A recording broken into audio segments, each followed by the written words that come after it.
आज दोस्तों स्वागत है आपका हमारे यूट्यूब चैनल फारूक उस्मान पे। और आज के इस ट्यूटोरियल के अंदर हम देखेंगे किस तरह से हम इनर जॉइन यूज करके दो टेबल्स की डेटा के साथ फेच करवा सकते हैं।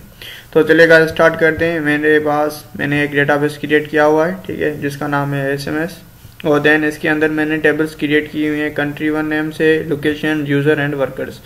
जो मैं दो टेबल्स की डेटा फेच करवाऊंगा वो यूजर एंड लोकेशन की होगी। जो यूजर के अंदर है, यहाँ पर मैंने यूजर आईडी, नेम, फोन और सिटी लिया हुआ है। बट अगर आप सिटी के अंदर देखेंगे, सिटी के नेम्स नहीं है और यहाँ पर मैंने एक स्ट्रिंग न्यूमेरिक वैल्यू यहाँ पर दी हुई है 1 और 2। एंड आपको अगर मैं लोकेशन के अंदर दिखा दूं, देन लोकेशन के अंदर city ID and city name है, ठीक है। तो इन दोनों वैल्यूज को, इन दोनों मतलब के जो लोकेशन एंड यूजर दोनों टेबल्स एंड इन दोनों टेबल्स की डेटा हम किस तरह से एक ही साथ फेच करवा सकते हैं। तो इसके लिए हम यूज करते हैं इनर जॉइन। यूज करके मैं आपको बताऊंगा। यहाँ पर फर्स्ट ऑफ ऑल मैं क्यूरी लिख कर आपको दिखाता हूँ, ठीक है। यहाँ पर फर्स्ट में आपको सभी को सिलेक्ट करना है। देन स्ट्रिंग हम इसलिए यूज करते हैं, जो भी डेटा होती है कंप्लीट डेटा को हम फेच करवाते हैं मतलब कि टेबल्स की। आप यहाँ पर एक पर्टिकुलर कॉलम को अगर कॉलम का नाम चाहते हैं तो सिर्फ आप उस कॉलम का नेम दें, स्ट्रिंग ना दें। देन इसके बाद फिर हम कौन से टेबल से, भाई फिर हम यूजर टेबल से मैं चाहता हूँ। और यहाँ पर आप इनर ज्वाइन भी यूज कर सकते हैं और ज्वाइन भी सेम थिंग है दोनों। देन आप इनर ज्वाइन के बाद आप सेकंड टेबल मतलब कि अपने टेबल का नाम देंगे एंड देन इसके बाद ऑन कीवर्ड देंगे। ऑन के बाद आपको बताना है भाई कौन से टेबल को आप कनेक्ट करना चाहते हो। मैं चाहता हूं भाई जो यूजर टेबल है, मेरा फर्स्ट टेबल है यूजर टेबल, उसके अंदर जो सिटी कॉलम है वो आप बराबर कर दें लोकेशन मतलब कि जो लोकेशन ये वाला, ठीक है। इस लोकेशन में ये एक अलग टेबल है और इस टेबल के अंदर मैं चाहता हूं जो इसके अंदर सिटी आईडी है वो मुझे आप फेच करके दे दें। तो मैंने इसे किया, मैंने इस कंप्लीट को सिलेक्ट किया एंड गो अगर मैं इसे करूंगा तो वो कंप्लीटली हमें पार्टिकुलर डेटा शो करवा देगा इन दोनों टेबल्स की, ठीक है। तो यहाँ पर ऊपर एक क्यूरी भी लिखी आ रही है, ठीक है। देन इसके अंदर अगर आप देखेंगे ये मतलब कि दो अलग टेबल्स थे और हमने इन दोनों अलग टेबल्स को एक ही साथ इसकी डेटा फेच करवा ली। तो अगर मैं आपको यहाँ पर दिखाऊं, user ID, name, phone, city and city ID and city name, ठीक है गाइस। अगर यहाँ पर अलग अलग से मैं दिखाऊं आपको, तो यहाँ पर देखें आप यूजर आईडी, नेम, फोन और सिटी, सिर्फ और सिटी के अंदर मैंने न्यूमेरिक वैल्यू दी हुई है, सिटी नेम्स नहीं दिए हुए। और लोकेशन के अंदर हम अगर जाएं, यहाँ पर मैंने कंट्री ओपन कर ली बाय मिस्टेक। अगर सिटी के अंदर हम देखेंगे, यहाँ पर लोकेशन के अंदर city ID and city names हैं। तो इन दोनों वेरिएबल मतलब इन दोनों टेबल्स को एक साथ मतलब के फेच करने के लिए हम इनर जॉइन भी यूज कर सकते हैं। देन अगर मैं आपको यहाँ पर एक टेबल फॉर्म PHP के अंदर किस तरह से हम इसी मतलब के सेम डेटा को किस तरह से फेच कर सकते हैं दो टेबल्स की डेटा को, तो यहाँ पर फर्स्ट ऑफ ऑल हमें एक कनेक्शन फाइल क्रिएट करनी होगी, ठीक है। तो यहाँ पर मैं एक कनेक्शन फाइल क्रिएट कर लेता हूँ connection.php के नेम से। देन इसके अंदर मैं PHP स्टार्ट करता हूँ, ठीक है। मैंने PHP स्टार्ट की और कांस्टेंट वेरिएबल्स के अंदर मैं इसकी कनेक्शन करवाऊंगा, ठीक है। अगर आपको पता नहीं कांस्टेंट वेरिएबल्स किस तरह से यूज करते हैं, तो मैंने ऑलरेडी एक ट्यूटोरियल क्रिएट किया हुआ है कांस्टेंट वेरिएबल के ऊपर। मैंने उसके अंदर कंप्लीटली डिटेल के साथ बताया हुआ है कि कांस्टेंट वेरिएबल्स किस तरह से डिफाइन किया, इनिशियलाइज किए जाते हैं, डिफाइन किए, डिक्लेयर किए जाते हैं और उन्हें किस तरह से यूज किया जाता है। तो यहाँ पर मैंने एक कांस्टेंट वेरिएबल क्रिएट किया और इस कांस्टेंट वेरिएबल के अंदर फर्स्ट में दी जाती है वेरिएबल की नेम। तो यहाँ पर मैं दूंगा होस्ट, ओके। देन यहाँ पर क्योंकि मैं एक लोकलहोस्ट यूज कर रहा हूँ तो मैं यहाँ पर लोकलहोस्ट दे दूंगा। देन इसी तरह से मैं यहाँ पर नेम दे दूंगा, ठीक है, अपने डेटाबेस का नेम। तो यहाँ पर मेरे डेटाबेस का जो नेम है वो रूट है, यूजर जो रूट है इसका, एंड जो इसका पासवर्ड है वो एम्प्टी है। कोई पासवर्ड मैंने सेट नहीं करा हुआ इसके लिए, तो मैं इसे एम्प्टी ही रहने दूंगा। देन इसके बाद जो इसकी एंडिंग में होती है वो डेटाबेस नेम होता है, ठीक है। डेटाबेस DB मैंने दे दिया और इसके अंदर मुझे वैल्यू पास करनी होगी। मेरे डेटाबेस का नाम है, अगर मैं यहाँ पर आपको दिखा दूँ तो मेरे डेटाबेस का नाम है सेम SMS, ठीक है। तो मैं वो यहाँ पर नेम दे दूंगा ऐसे। देन इसके बाद हम एक कनेक्शन की क्यू चलाते हैं जिसे बाय डिफॉल्ट PHP के अंदर MySQL है कनेक्ट नेम से, ठीक है। और इसके अंदर आपको ये जो भी सारे आपके वेरिएबल्स हैं आप इन सभी को यहाँ पर दे देंगे, ठीक है। तो फर्स्ट होस्ट है, देन इसके बाद नेम एंड पासवर्ड, देन इसके बाद DB, ओके। यहाँ पर मैंने डॉलर की साइन इसलिए नहीं नहीं दी, क्योंकि मैं एक कांस्टेंट वेरिएबल यूज़ कर रहा हूँ। अगर मैं कोई लोकल वेरिएबल यूज़ करता था तो यहाँ पर मुझे इनसे स्टार्टिंग में यहाँ पर मुझे डॉलर की साइन देनी पड़ती थी, ठीक है। देन इसके बाद अगर ये हमारी कनेक्शन सक्सेसफुली हो जाती है तो हमें हमारी कनेक्शन हमें मिल जाएगी। अगर नहीं हो रही तो मैं R डाई यहाँ पर लगा दूंगा, आगे ये क्यूरी स्क्रिप्ट रन ही ना हो और हमें एरर जनरेट करके मिल जाएगी यहाँ पर। और इसके अंदर मैं बोल दूंगा भाई कनेक्शन फेल्ड, ओके। देन इसके अंदर आप एक और भी चीज़ यूज़ करें, MySQLi एरर फंक्शन भी यूज़ करें, इससे आपको एग्जैक्ट लोकेशन पता चल जाएगी भाई कहाँ पर एरर है, ठीक है। मैंने इसे कंट्रोल एस किया। देन यहाँ पर आकर मैं इसे एक अलग फाइल के अंदर innerjoin-fetch.php के नेम से मैं इसके अंदर से कनेक्ट करूँगा। तो इसके कनेक्ट करने के लिए आप रिक्वायर का भी यूज़ कर सकते हैं, रिक्वायर मेथड, रिक्वायर वंस भी यूज़ कर सकते हैं, इंक्लूड एंड इंक्लूड वंस भी आप यूज़ कर सकते हैं। जो रिक्वायर होती है, अगर आप रिक्वायर यूज़ कर रहे हो तो जो रिक्वायर के बाद अगर मैं भी यहाँ पर वो फाइल नहीं मिल रही उसे और वो काम नहीं कर रही तो आगे स्क्रिप्ट रन ही नहीं होगी। अगर आप वंस मतलब कि इंक्लूड यूज़ कर रहे हो तो इंक्लूड का ड्यूरेशन ये होता है कि अगर कोई फाइल PHP को सेम फाइल जो आप इंक्लूड करा रहे हो वो नहीं मिल रही तो आगे की स्क्रिप्ट रन होती है, लेकिन वो वहाँ पर आपको वार्निंग शो कर देता है। बट इन रिक्वायरमेंट्स के अंदर ऐसा कुछ भी नहीं होता। अगर आपकी मतलब वो फाइल नहीं मिलेगी तो आगे स्क्रिप्ट रन ही नहीं होगी। तो मैं यहाँ पर इसे इंक्लूड करवा देता हूँ, ठीक है। जो हमने अभी फाइल बनाई उसका नाम था connection.php, मैंने करा connection.php, ठीक है। देन इसके बाद यहाँ पर मुझे एक टेबल क्रिएट करना होगा, क्योंकि मैं टेबल फॉर्म में इसे फेच करवाऊंगा डेटा को, तो मैं इसे कर देता हूँ टेबल, ठीक है।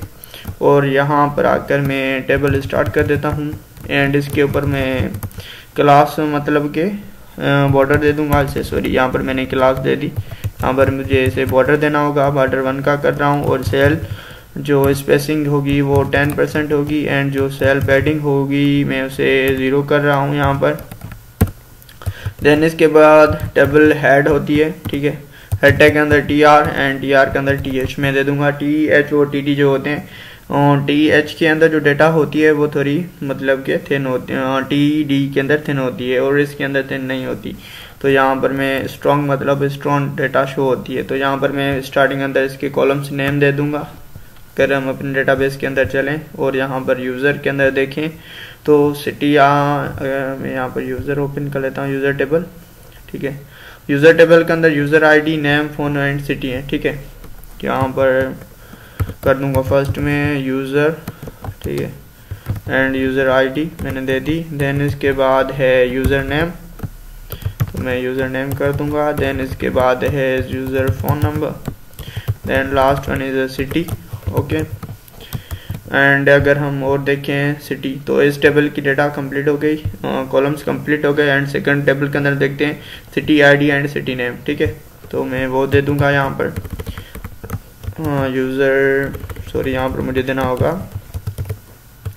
City ID and the city name, ठीक है। तो मैंने यहाँ पर इन्हें यहाँ पर दे दिए एंड देन इसके बाद यहाँ पर आकर मैं STD को मतलब के टेबल हेड को क्लोज कर दूंगा। एंड अगर यही तक मैं आपको ये कंट्रोल एस करके एंड कॉपी पाथ करके आपको दिखा दूं, यहाँ पर आकर मैं इस पास को पेस्ट कर देता हूँ। देन यहाँ पर आकर मैं इसे कर दूंगा लोकल होस्ट, ठीक है। लोकल होस्ट के अंदर अगर हम देखेंगे तो ये सक्सेसफुली हमारी जो भी हमने टेबल क्रिएट किया था वो हमें मिल गया है और हमारी कनेक्शन भी सक्सेसफुली कनेक्ट हो गई है। अगर हमारी कनेक्शन नहीं होती तो हमें यहाँ पर एरर मिल जाती, ठीक है। देन इसके बाद हम इसके अंदर डेटा किस तरह से फेच करा सकते हैं वो देखेंगे। देन हमें टी हेड के नीचे आना है और यहाँ पर टी बॉडी स्टार्ट करनी है, table body, and table body के अंदर मुझे PHP को स्टार्ट करना है, ठीक है। तो मैंने PHP को स्टार्ट किया एंड क्लोज किया। ड्यूरिंग दिस आपको यहाँ पर कोड लिखना, क्वेरी लिखनी होगी, सिलेक्ट, ठीक है भाई, सिलेक्ट स्टेरिक फ्रॉम। आप सिलेक्ट करें कहाँ से भाई, यूज़र टेबल, जो हमारे पास यूज़र टेबल है यहाँ पर जो हमने यहाँ पर मैं आपको दिखा दूँ, ठीक है। ये यूज़र टेबल मैं सिलेक्ट कर रहा हूँ, ये ओपन हो गया, ठीक है। तो इसके बाद जैसे ये यूज़र टेबल सिलेक्ट हो जाएगा, देन मैं चाह रहा हूँ भाई ये इनर ज्वाइन हो जाए। इनर ज्वाइन, आप इनर ज्वाइन भी लिख सकते हैं और ज्वाइन भी लिख सकते हैं, ठीक है। देन इसके बाद सेकंड टेबल का नाम जिसके साथ आप इसे ज्वाइन कराना चाहते हो, तो हमारे सेकंड टेबल का नाम है लोकेशन, ठीक है। तो ये रहा लोकेशन भाई, एंड लोकेशन के अंदर जो डाटा है city ID and city name है, ठीक है। तो मैंने इसे कनेक्ट कर दिया लैंग। देन इसके बाद मैं बताऊंगा ऑन किस मतलब कौन से कॉलम को आप कनेक्ट करना चाहते हैं एक दूसरे के साथ। तो मैं चाहता हूं भाई जो यूज़र है, यूज़र के अंदर जो सिटी कॉलम है, ठीक है, आप उसे बराबर कर दें लोकेशन, ठीक है, लोकेशन डॉट एंड यहाँ पर आपको सेकंड के अंदर सिटी आईडी देनी होगी। तो मैं अगर आपको यहाँ पर दिखा दूं तो यहाँ पर आप दे सकते हैं सिटी आईडी, ठीक है।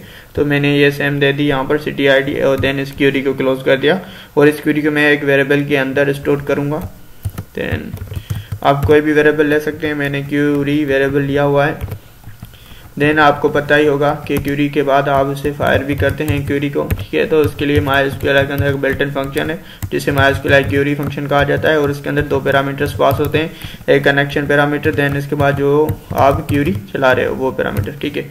तो ये सेम ये क्यूरी पैरामीटर है। देन जो ये मैंने यहाँ पर कनेक्शन पैरामीटर दिया हुआ है, तो यहाँ पर हमने जब कनेक्शन की थी इस फाइल की तो ये रहा, ठीक है। तो ये मैं यहाँ पर दे रहा हूँ। देन इसके बाद यहाँ पर मैं कर दूंगा आर डाई से मुझे ये फायदा होगा कि मुझे पता चल जाएगा भाई हमारी क्यूरी फेल्ड हो गई है। देन इसके बाद MySQL के अंदर एक बिल्ट इन फंक्शन है एरर्स के लिए जिसे कहा जाता है MySQL एरर फंक्शन, ठीक है। और इसके अंदर एक पैरामीटर पास होता है same is your connection parameter. Then इसके बाद मैं यहाँ पर चेक करूंगा इफ के अंदर, भाई इफ के अंदर मैं क्या चाहूंगा, अगर MySQL नम रोज मतलब कि रोज इसके अंदर चेक करूंगा, ठीक है।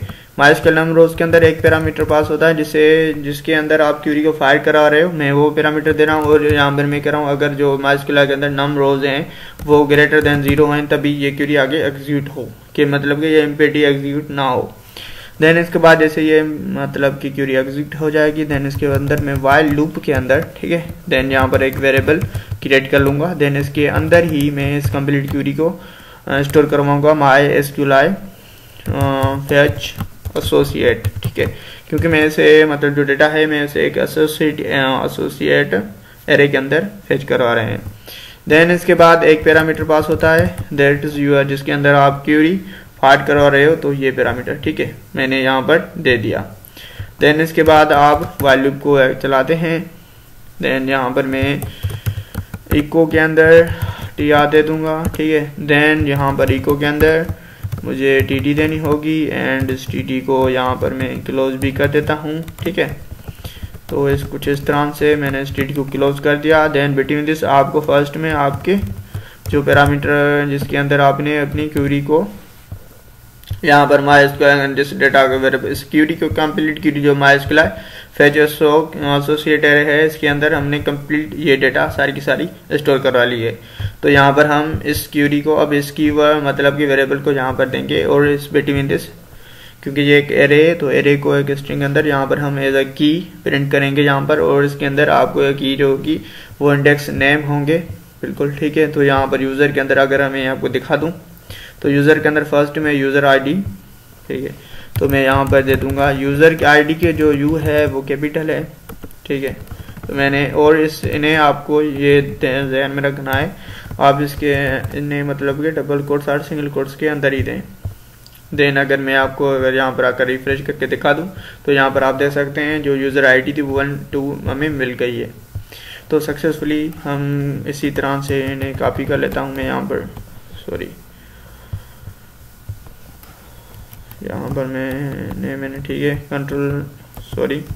कंट्रोल C करा, कंट्रोल V, तो इसी तरह से मैंने चेंज कर लेता हूँ। देन सेकंड जो इंडेक्स नेम है, देन जो थर्ड इंडेक्स नेम है वो फ़ोन है, भाई यहाँ से मैं आपको दिखा भी देता हूँ यहाँ पर आकर, ठीक है।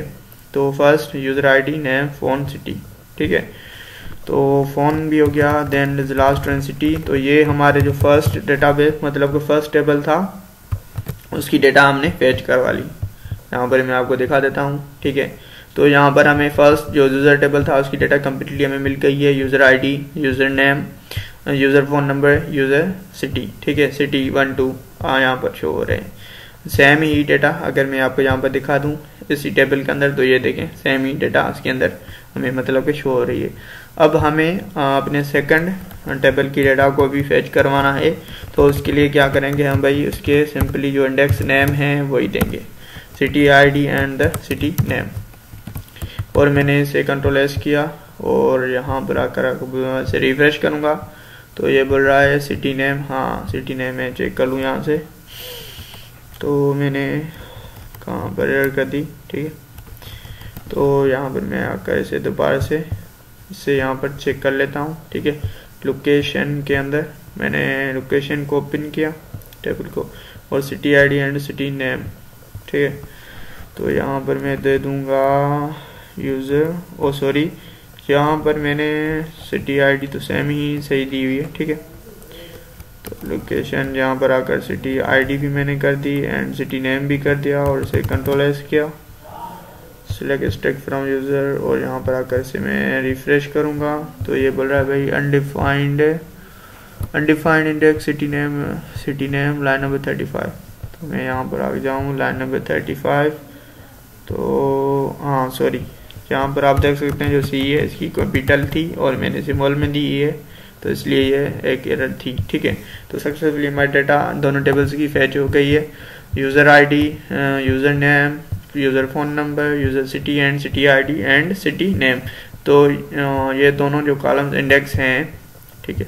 तो ये दोनों हमारे सेकंड जो लोकेशन था, लोकेशन वाला जो टेबल है इसके हैं, जो स्टार्टिंग वाले हैं तो इसके हैं, ठीक है। अगर आप कुछ इस तरह से चाहते हैं, मैं आपको यहाँ पर दिखा देता हूँ, ठीक है। अगर आप चाहते हैं user ID, user name and user phone ही हमें शो हो, देन इसके बाद हमारे पास यूज़र सिटी की आईडी और सिटी आईडी हमें ये दोनों कॉलम शो ना हो, सिर्फ और सिर्फ सिटी का नेम शो हो, तो आप इसलिए से इस तरह से पा सकते हैं। तो मैं यहाँ पर आपको करके दिखा देता हूँ। आपको यहाँ पर सिटी आईडी एंड सिटी को आपको यहाँ पर रिमूव करना है, और इसे मैंने कंट्रोल एस किया, और कंट्रोल एस करने के बाद अगर मैं आपको रिफ्रेश करके दिखा दूँ तो ठीक है ये आ गई। बट मुझे यहाँ ऊपर आकर भी यहाँ पर इसके कॉलम नेम्स भी रिमूव करने होंगे, ठीक है। तो मैंने इसे यहाँ से सिलेक्ट किया, सिलेक्ट करने के बाद से रिमूव किया एंड कंट्रोल एस करके मैंने इन्हें सेव कर दिया, ठीक है। एंड ब्राउज़र पे अगर हम आएंगे तो सक्सेसफुली हमारे पास user ID, user name, user phone number and city name आ गए, ठीक है। यहाँ पर हमारे जो एक्स्ट्रा कॉलम थे वो हमें शो नहीं हो रहे हैं। तो आप इस तरह से दोस्तों आप इसे यूज़ कर सकते हैं। एनर्जॉन को यूज़ करके आप मतलब कि मल्टीपल टेबल्स की डेटा को फेच करवा सकते हैं। तो इस ट्यूटोरियल के अंदर सिर्फ इतना ही। जो हमारा नेक्स्ट ट्यूटोरियल होगा उसके अंदर मैं आपको बताऊंगा किस तरह से आप मल्टीपल टेबल्स के अंदर, मल्टीपल मतलब कि एक ही क्वेरी के अंदर आप मल्टीपल डेटाबेस के टेबल्स के अंदर डेटा इंसर्ट कर सकते हो। तो तब तक के लिए मुझे दे जाते हैं, अल्लाह हाफिज़। अगर मेरे आप यूट्यूब चैनल को सब्सक्राइब नहीं किया तो प्लीज़ सब्सक्राइब कर दें और अपने दोस्तों के साथ भी शेयर कर दें।